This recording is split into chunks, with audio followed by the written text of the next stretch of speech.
জ্যোতিষশাস্ত্রের দৃষ্টিকোণ থেকে রাহু এবং কেতুকে উত্তর নড এবং দক্ষিণ নড হিসাবে বিবেচনা করা হয়। রাহু হল আকাঙ্ক্ষার অধিপতি এবং সমস্ত বস্তুবাদী আরামের প্রসারণকারী। অন্যদিকে কেতু আধ্যাত্মিক ইন্দ্রিয় এবং ঐশ্বরিক সংযোগের জন্য পরিচিত। রাহু এবং কেতুর এই গোচরকে জ্যোতিষশাস্ত্রে একটি গুরুত্বপূর্ণ গুরুত্ব দেওয়া হয়, কারণ এই ছায়াগ্রহের অবস্থানগুলি সর্বদা প্রতিটি ব্যক্তির জীবনে গুরুত্বপূর্ণ ভূমিকা পালন করে। বৃষ রাশির জাতক জাতিকাদের জন্য রাহুর গোচর কুম্ভ রাশিতে ঘটবে, যা আপনাদের চন্দ্র রাশি থেকে দশম স্থানে, এবং কেতুর গোচর সিংহ রাশিতে ঘটবে, যা চন্দ্র রাশি থেকে চতুর্থ স্থানে। এই গোচরটি 18ই মে 2025 তারিখে ঘটবে এবং রাহু এবং কেতু উভয়ই 5ই ডিসেম্বর 2026 পর্যন্ত নিজ নিজ রাশিতে অর্থাৎ কুম্ভ এবং সিংহ রাশিতে অবস্থান করবেন। নেক্সট 18 মাস অর্থাৎ প্রায় 1.5 বছর রাহু কুম্ভ রাশিতে এবং কেতু সিংহ রাশিতেই অবস্থান করবেন। আসুন এবার আমরা দেখে নিই বৃষ রাশির জাতক জাতিকাদের সাপেক্ষে রাহু এবং কেতুর এই গোচর তাদের জীবনে কী ফলাফল নিয়ে আসতে চলেছে। প্রথমে দেখে নেওয়া যাক পরিবারের দিকটি। আপনাদের রাশির সাপেক্ষে কেতু মহারাজ নেক্সট 1.5 বছর চতুর্থ ঘর সিংহ রাশিতে অবস্থান করবেন। চতুর্থ ঘর অর্থাৎ প্রাথমিক শিক্ষা এবং মায়ের জায়গাকে ধরা হয়ে থাকে জ্যোতিষশাস্ত্রে। কেতু মহারাজের আপনাদের রাশির সাপেক্ষে চতুর্থভাবে গোচরকালে ভুল বোঝাবুঝির কারণে মায়ের সম্পর্কের সাথে আপনাদের মতবিরোধ দেখা দিতে পারে। তাই কেতু মহারাজের এই চতুর্থ ঘরে অবস্থানকালে খোলাখুলি এবং সৎভাবে বিষয়গুলি নিয়ে কথা বলার চেষ্টা করতে হবে আপনাদের, যাতে মায়ের সাথে কোনো রকম মনোমালিন্য বা মতপার্থক্য বেশি দূর অবধি না এগোয়, সেদিকটাতে যথেষ্টভাবে নজর দিতে হবে আপনাদের।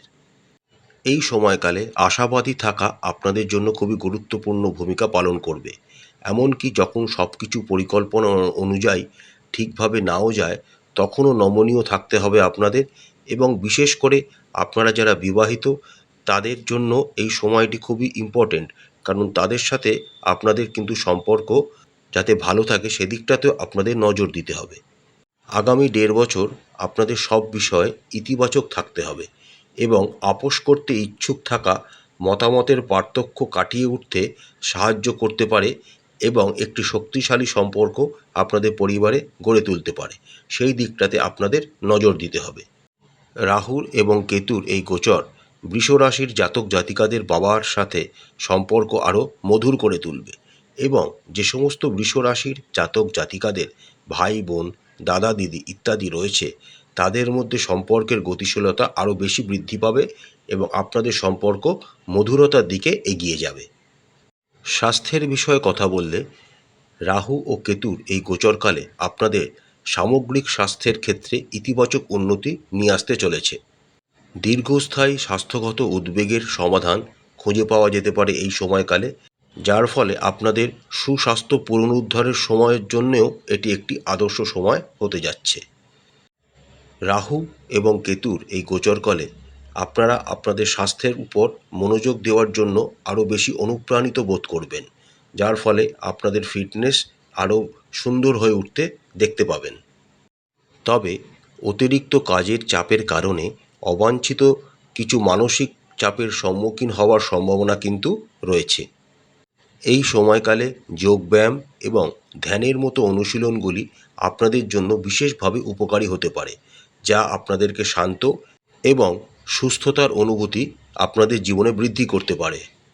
যে সমস্ত বৃষ রাশির জাতক জাতিকারা বয়স্ক রয়েছেন, তাদের জন্য এই গোচরকালে ঘুমকে অগ্রাধিকার দেওয়ার পরামর্শ দেওয়া হচ্ছে। সঠিক ঘুম নিশ্চিত করা সুস্বাস্থ্য বজায় রাখতে এবং সম্ভাব্য সমস্যাগুলি এড়াতে আপনাদেরকে অনেকাংশে সাহায্য করবে। এই সময়কালে যদি কোনো ছোটোখাটো স্বাস্থ্যগত সমস্যা আপনাদের জীবনে আসে, তাহলে তার দ্রুত সমাধান করার চেষ্টা করুন। অবশ্যই ভালো কোনো ডাক্তারের পরামর্শ নেবেন। সামগ্রিকভাবে বলতে গেলে স্বাস্থ্যগত কারণগুলির ক্ষেত্রে রাহু ও কেতুর এই গোচর বৃষ রাশির জাতক জাতিকাদের সাপেক্ষে খুবই ভালো ফলাফল নিয়ে আসতে চলেছে। দম্পতিদের মধ্যে সন্তুষ্টি এবং সুখের অনুভূতি জাগানোর জন্য এটি একটি অনুকূল সময় হতে চলেছে। রাহু ও কেতুর এই গোচরকালে নিজেদেরকে পুনরুজ্জীবিত করার জন্য এবং চাপমুক্ত হওয়ার জন্য ছুটির পরিকল্পনা করার কথা আপনারা বিবেচনা করতে পারেন। তাহলে আপনাদের সম্পর্কের মধ্যে আরও গভীরতা বৃদ্ধি পাবে এবং আরও সম্পর্ক মধুরতার দিকে এগিয়ে যাবে। বিচ্ছিন্ন দম্পতিদের পুনরায় সংযোগ স্থাপন এবং সাধারণ ভিত্তি খুঁজে পাওয়ার সুযোগ রয়েছে রাহু কেতুর এই গোচরকালে। বৃষরাশির প্রেমিক এবং প্রেমিকাদের মধ্যে এবং দম্পতিদের মধ্যে পারস্পরিক বোঝাপড়া বজায় থাকবে এবং যদি কোনো দ্বন্দ্ব দেখা যায় তা সহজেই সমাধান হওয়ারও সম্ভাবনা দেখা যাচ্ছে। যে সমস্ত বৃষরাশির জাতক জাতিকারা সবেমাত্র বিবাহ সম্পন্ন করেছেন তাদের জীবনে নতুন কোনো অতিথি আসতে পারে, অর্থাৎ আপনারা সন্তান স্নেহ লাভ করতে পারেন, যা আপনাদের দাম্পত্য জীবনকে এক নতুন রূপে আপনাদের কাছে তুলে ধরতে পারে। যে সমস্ত বৃষরাশির জাতক জাতিকারা অলরেডি সন্তান রয়েছে তারা চেষ্টা করবেন নিজেদের সন্তানকে বর্ধিত যত্ন, স্নেহ এবং শক্তিশালী বন্ধনের ভেতর বেঁধে রাখতে, তাহলে তাদের পরিচর্যা আরও সুন্দরভাবে হওয়ার সম্ভাবনা দেখা যাচ্ছে। এবার আমরা দেখে নিই অর্থনৈতিক দিকটি বৃষরাশির জাতক জাতিকাদের কেমন যাবে এই রাহু কেতুর গোচরকালে। রাহু এবং কেতুর এই গোচরকালে অর্থনৈতিক দিক থেকে বৃষরাশির জাতক জাতিকারা যথেষ্ট ভালো ফল আশা করতে পারেন। বিশেষ করে সম্পদ বৃদ্ধি হওয়ার সম্ভাবনা কিন্তু প্রবলভাবে দেখা যাচ্ছে আপনাদের রাশির সাপেক্ষে। তবে এই সময়কালে যে সমস্ত বৃষরাশির জাতক জাতিকারা ল্যান্ড ওরিয়েন্টেড প্রপার্টি অর্থাৎ জমি সংক্রান্ত বিষয় ইনভেস্ট করতে চাইছেন বা যাচ্ছেন তাদের কিন্তু একটু সতর্ক থাকতে হবে। যে কোনো রকম ল্যান্ড ওরিয়েন্টেড বা জমি সংক্রান্ত বিষয় ইনভেস্ট করার আগে তার কাগজপত্র যথেষ্টভাবে চেক করতে হবে। পারলে কোনো বিশেষ সংস্থা দ্বারা সেগুলিকে সার্চ করিয়ে নেওয়া আপনাদের জন্য বিশেষ উপযোগী হবে, কারণ নাহলে কিন্তু কিছু বিপদ আপনাদের জীবনে আসতে পারে। যে সমস্ত বৃষ রাশির জাতক জাতিকারা ব্যবসার সাথে যুক্ত রয়েছেন আপনাদের উদ্যোগগুলি সুচারুভাবে চলার সম্ভাবনা রয়েছে। এই সময় আপনারা যথেষ্ট লাভ অর্জন করতে সক্ষম হবেন। রাহু ও কেতুর এই গোচর আপনাদের আর্থিক অবস্থার জন্য অনেক ইতিবাচক গতিপথ নির্দেশ করছে, যা পূর্ববর্তী আর্থিক সমস্যার সম্ভাব্য সমাধান আপনাদের প্রদান করবে। এবার দেখে নেওয়া যাক কর্ম ও ব্যবসার দিকটি। যে সমস্ত বৃষ রাশির জাতক জাতিকারা কোনো রকম বৈদেশিক ব্যবসার সাথে যুক্ত রয়েছেন বা যে সমস্ত বৃষ রাশির জাতক জাতিকারা বিদেশে চাকরি করছেন বা চাকরি করতে যেতে আগ্রহী রয়েছেন তাদের জন্য কিছু নতুন সুযোগ এই গোচরকালে আসতে চলেছে। রাহু ও কেতুর এই গোচরকালে অর্থাৎ আগামী 1.5 বছর আপনারা আপনাদের স্বপ্নকে বাস্তব রূপ দেওয়ার জন্য একটি আদর্শ সময় হিসাবে বেছে নিলে খুবই উপকৃত হতে পারেন। রাহু যেহেতু নেক্সট 1.5 বছর অর্থাৎ 18 মাস আপনাদের রাশির সাপেক্ষে দশমভাবে গোচর করবেন, তাই আপনারা আপনাদের কাজে অত্যন্ত ব্যস্ত হয়ে যাবেন। তাই আপনার সময়কে কার্যকরভাবে পরিচালনা করার জন্য আপনারা প্রস্তুত থাকুন। তার সাথে আপনাদের উচিত হবে নিজেদের ব্যক্তিগত জীবনের সাথে নিজেদের প্রফেশনাল লাইফের যে কর্মকাণ্ড তার সাথে একটি গুরুত্বপূর্ণ সীমানাকে নির্দেশ করা।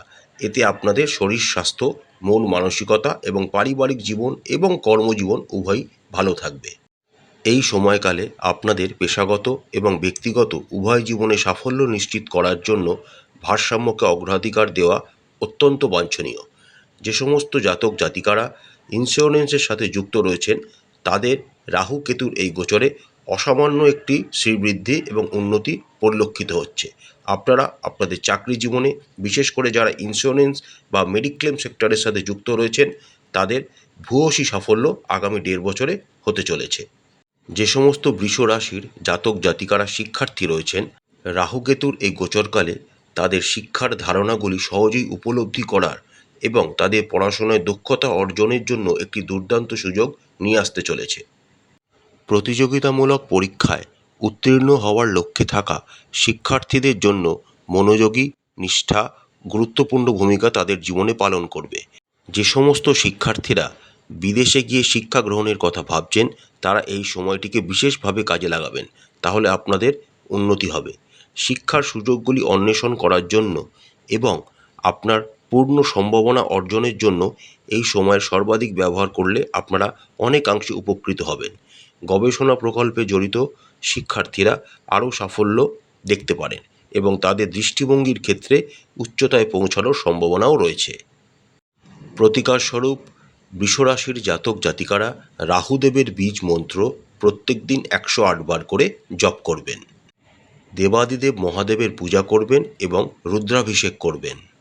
মা কালীর পূজা করবেন এবং মায়ের পায়ে লাল রঙের জবা ফুল নিবেদন করে নিজের মনস্কামনা মাকে জানাবেন। কেতুর বীজ মন্ত্র আপনারা প্রত্যেক দিন 108 বার করে জপ করবেন। তার সাথে আপনারা গণেশের পূজা এবং গণেশ সূক্তম যদি পাঠ করতে পারেন, তাহলে আরও ভালো ফলাফল আপনারা আশা করতে পারেন। প্রত্যেক দিন একটি নির্দিষ্ট সময় হনুমান চালিসা পাঠ করবেন। যদি সম্ভব হয় কঠোরভাবে নিরামিষ খাবার অনুসরণ করবেন। যদি আপনারা প্রতিদিন নিরামিষ আহার না করতে পারেন, তাহলে চেষ্টা করবেন মঙ্গলবার এবং শনিবারে আমিষ খাওয়া থেকে নিজেদেরকে দূরে রাখার। যদি সম্ভব হয় সপ্তাহে একবার গরুকে কলা খাওয়াবেন এবং প্রত্যেক শনিবার যে কোনো হনুমান মন্দিরে বা বজরংবলীর মন্দিরে কালো ছোলা ভাজা বজরংবলীকে নিবেদন করবেন। আশা করছি বন্ধুরা, রাহু ও কেতুর এই গোচর বৃষরাশির জাতক জাতিকাদের জীবনে সুখ বয়ে নিয়ে আসবে। মা কালী আপনাদের মঙ্গল করুন, আপনাদের সমস্ত মনস্কামনা এবং মনের ইচ্ছা মা কালী পূরণ করুন। আমাদের চ্যানেলটি যদি আপনাদের ভালো লাগে তাহলে অবশ্যই লাইক করবেন, শেয়ার করবেন এবং সাবস্ক্রাইব করে আমাদের চ্যানেলটির পাশে থাকবেন। নমস্কার।